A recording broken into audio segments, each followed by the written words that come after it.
जय आरसीएम दोस्तों, मैं शशिकांत कुमार अपने YouTube channel RCM with Shashikant पर एक बार आप सबों का फिर से स्वागत है। मैं जो आज बात करूंगा आप लोगों से वो एक इन्फॉर्मेशन देना चाह रहा हूं। वो इन्फॉर्मेशन यह है कि लोग गलती बस बाज़ार के हल्दी का उपयोग करते हैं। वो हल्दी खाने से क्या नुकसान है और आरसीएम की हल्दी को खाने से क्या फ़ायदे हैं, यानी कि मैं बताने जा रहा हूँ। मैं आज जो आपको बताना चाहता हूँ वो बताने जा रहा हूँ आरसीएम की हल्दी को खाने से क्या फ़ायदे हैं। आरसीएम की हल्दी ही क्यों खाना ज़रूरी है? जी हाँ, आरसीएम की हल्दी खाना इसलिए ज़रूरी है क्योंकि हल्दी के अंदर बहुत अच्छे औषधीय गुण पाए जाते हैं और वो जो औषधीय तत्व है उसका नाम है करक्यूमिन, जो हल्दी में मात्र 3% पाए जाते हैं। और हल्दी में 3% जो करक्यूमिन पाया जाता है वो जितने बार हल्दी को गर्म करते हैं वो करक्यूमिन घटता चला जाता है। दूसरा एक थ्योरी और है कि किसी भी वनस्पतीय तत्व को यदि वाटर में बॉइलिंग कर देते हैं, उबाल देते हैं, तो उसका जितना भी करैक्टर है यानी कि गुण है वो पानी में चला जाता है। इसीलिए बहुत सारे आयुर्वेदिक उपचारकर्ता यानी वैद्य जो होते हैं वो बताते हैं लोगों को कि नीम और तुलसी के पत्ते को पानी में उबाल दीजिए और 1/4 पानी जब बचे तो उस पानी को 4 टाइम पीजिए तो किसी भी तरह का बुखार खत्म हो जाएगा। तो क्या होता है कि नीम के पत्ते और तुलसी के पत्ते को उबालने के बाद उसका करैक्टर पानी में चला जाता है और पानी को लोग पीता है, तो उससे क्या होता है किसी भी तरह का फ्लू जो है, बुखार है, वो खत्म हो जाता है।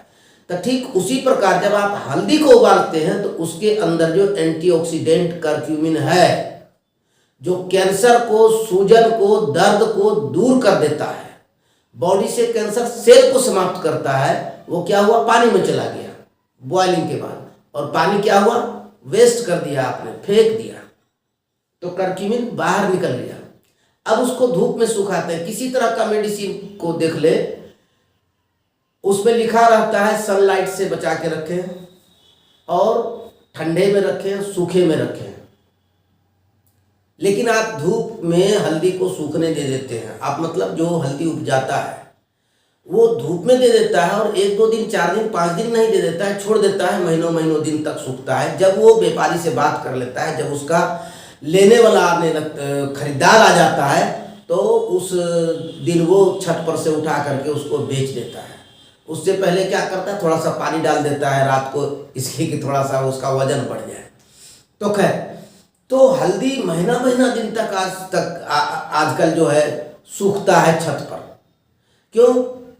अब उसको उठा के अंदर क्या रखना, सीधा व्यापारी से बात कर रहे हैं, उसको आएगा खरीद के ले जाएगा। तो जब तक वो बिकता नहीं तब तक धूप में रहता है। और आप एक पैरासीटामोल टेबलेट लें, उसको 4 दिन 5 दिन छोड़ दें ऊपर खोल करके, 5 टेबलेट 4 टेबलेट, और उसको 5-6 दिन छोड़ दीजिएगा। तो उसके बाद यदि उसको किसी को उपयोग कराइएगा तो उसका कोई फायदा नहीं है। आप किसी बकरी को खिला दीजिए, कुछ नहीं होगा। 5 टेबलेट मुर्गी को खिला दीजिए, उसको भी कुछ नहीं होगा। 5 टेबलेट खुद भी खा के देख लीजिए, आपको भी कुछ नहीं होगा।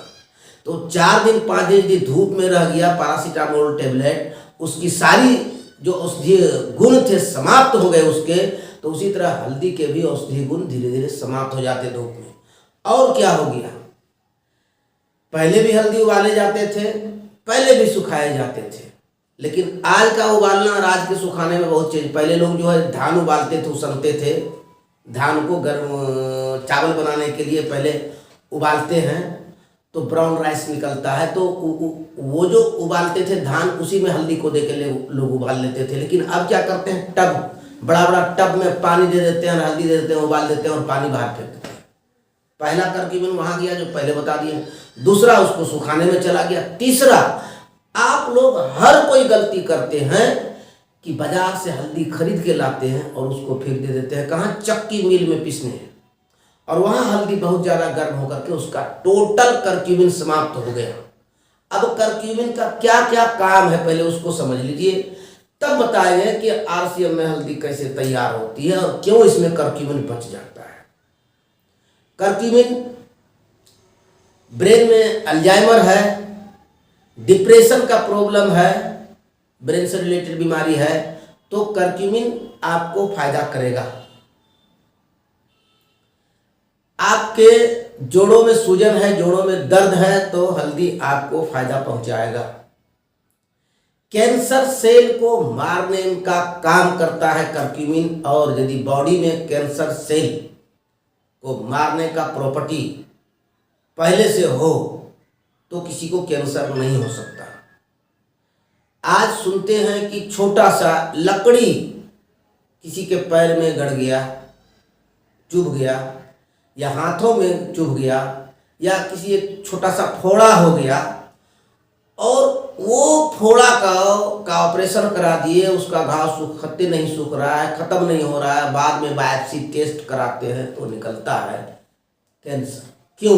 क्योंकि आपकी बॉडी के अंदर एंटी कैंसर सेल नहीं है, एंटी कैंसर प्रॉपर्टी नहीं है। और जब एंटी कैंसर प्रॉपर्टी नहीं है तो हमारा बॉडी का सेल बराबर बनता है और ख़त्म भी होता है, टूटता भी है। तो बराबर बनने और बराबर टूटने की प्रक्रिया में जो सेल टूट रहे हैं वो कभी भी कैंसर में तब्दील हो सकते हैं, बिना किसी फोड़े का, बिना किसी बॉडी में डैमेज आए, यानी बाहर से सुई चुभना, लकड़ी का चुभ जाना, कांटे का चुभ जाना, बिना किसी कट खरोंच के भी हमारा सेल शरीर में डैमेज होता है, और वो डैमेज सेल कैंसर में तब्दील हो सकता है यदि मेरे शरीर में एंटी कैंसर प्रॉपर्टीज नहीं हो। तो करक्यूमिन एंटी कैंसर प्रॉपर्टी है, ये उससे बचाता है। करक्यूमिन ब्रेन ब्लड बैरियर को क्रॉस करता है, जिससे कि ब्रेन में अल्जाइमर है उसको ठीक करता है, ब्रेन में जाकर के डोपामाइन के लेवल को ऊपर लाता है, तो डिप्रेशन के मरीज को डिप्रेशन से बाहर लाने का काम करता है। हल्दी डीएनए फ्रेगमेंटेशन में काम करता है, तो औरतों के अंदर डिंब का विकास करता है, अंडे का विकास करता है। हल्दी पुरुषों के डीएनए फ्रेगमेंटेशन में काम करता है, तो वीर्य की क्वालिटी को बढ़ाता है, क्वालिटी को बढ़ाता है। यानी पुरुषों के अंदर बांझपन हो या स्त्रियों के अंदर बांझपन हो, हल्दी बहुत महत्वपूर्ण भूमिका निभाती है।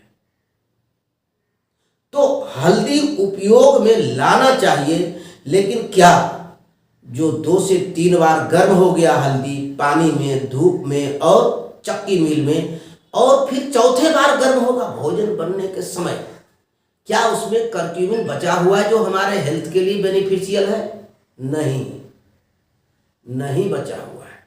तो वो हल्दी खाने का क्या फायदा? कोई फायदा नहीं, केवल एक हल्दी स्वाद के अनुसार, स्वाद के लिए आप ले रहे हैं। आरसीएम की हल्दी को उबाला जाता है, इतने अच्छे तरीके से उबाला जाता है कि उसका पानी नहीं बचे, पानी उसी में फिर चला जाए, यानी उतनी ही मात्रा में पानी दी जाती है कि पानी उसी में सोख लिया जाए। ऐसा बहुत लोग गांव में, शहर में चावल भी बनाना जानते हैं कि हंडी में चावल बनाते हैं, लेकिन पानी नहीं निकालते हैं, बिना मांड का चावल बना लेते हैं। तो वो अच्छा चावल है, उसी तरह से बनाना चाहिए। खैर, चावल बनाने का ये वीडियो नहीं है। तो हल्दी उसी तरह उबाला जाता है, और आरसीएम में, इंडोर में हल्दी सुखाई जाती है, छाए में, हवा के सहायता से। और उसकी जो पिसाई होती है, तो पिसाई चक्की मिल में नहीं होती है, ये कटिंग होता है, ब्लेड से कटिंग होकर के पाउडर तैयार होता है। तो इस हल्दी में करक्यूमिन बचा हुआ रहता है। ऐसा नहीं कि 100% करक्यूमिन बच गया, गर्म हुआ तो हल्दी में करक्यूमिन की मात्रा घटेगी। तो जब एक बार इसको उबाला गया था पानी में दे करके, तो कुछ ना कुछ करक्यूमिन इसका भी घटा। लेकिन आज से 30 साल पहले जब सिलबट्टे पर लोग हल्दी पीस करके खा रहे थे, गौर कीजिए, आप अपने गांव में, अपने घर में, अपने मोहल्ले में, शहर में, जहां भी रहते हैं, बुजुर्गों से मिलकर के बात कीजिए। जब तक सिलबट्टा चलता रहा, वहां से मसाला पीस करके लोग खाता रहा, तब तक लोगों के अंदर जोड़ों का दर्द कम था, शरीर में सूजन की बीमारी कम थी, अल्जाइमर कम था, डिप्रेशन का मरीज कम था। ये आप खुद खोजें, समाज के लोगों से पूछेंगे तो आपको पता चल जाएगा। तो करना क्या चाहिए? तो आरसीएम की हल्दी इस बातों को ध्यान में रख करके बनाया गया है। इसलिए इस हल्दी को यदि आप उपयोग करते हैं तो आपके शरीर में करक्यूमिन जाता है। करक्यूमिन जाता है तो कई सारी बीमारियां आपके शरीर के अंदर नहीं आती है और आप स्वस्थ रहते हैं। आप गौर कीजिए कि अभी कुछ भी होता है, छोटा सा घाव हो गया या और भी कुछ हो गया, तो जैसे पता चला तो 3 महीना 4 महीना 6 महीना हुआ, बाद में उसको डॉक्टर जांच के बाद 2-4 महीना दवा खिलाने के बाद भेज देता है टेस्ट कराने के लिए, बायोप्सी कराने के लिए, निकल जाता है कैंसर। आदमी स्वर्ग सिधार जा रहा है। खैर, स्वर्ग नर्क ये मेरा मुद्दा नहीं है, कहने का मतलब आदमी की मृत्यु हो जाती है। तो ये समझिए कि केवल हल्दी का यदि उपयोग अपने घर में करते हैं तो अपने घर को स्वस्थ रखने का कम से कम 25% काम कर लेंगे केवल एक हल्दी से। तो आप सिलबट्टा चल रहा था तो लोगों के अंदर डिप्रेशन का प्रॉब्लम नहीं था, घुटने का दर्द नहीं था, इस तरह से कैंसर नहीं था। आज सिलबट्टा बंद, कैंसर चालू, ये बहुत सारी बीमारी आ रही। तो आपको आरसीएम की हल्दी क्यों उपयोग करनी चाहिए? क्योंकि स्वस्थ रहना है। स्वस्थ रहना है तो आरसीएम की हल्दी का उपयोग जरूर करें। चलिए, स्वस्थ रहिए, मस्त रहिए, चमकते रहिए। जय आरसीएम। इस वीडियो में इतना ही। यदि मेरे चैनल को सब्सक्राइब नहीं किए हैं, यदि मेरे चैनल पर पहली बार आए तो मेरे चैनल को सब्सक्राइब करें और मेरे वीडियो को शेयर करें। ये इन्फॉर्मेशन और भी लोगों तक पहुंचाने का काम करें। धन्यवाद। जय आरसीएम।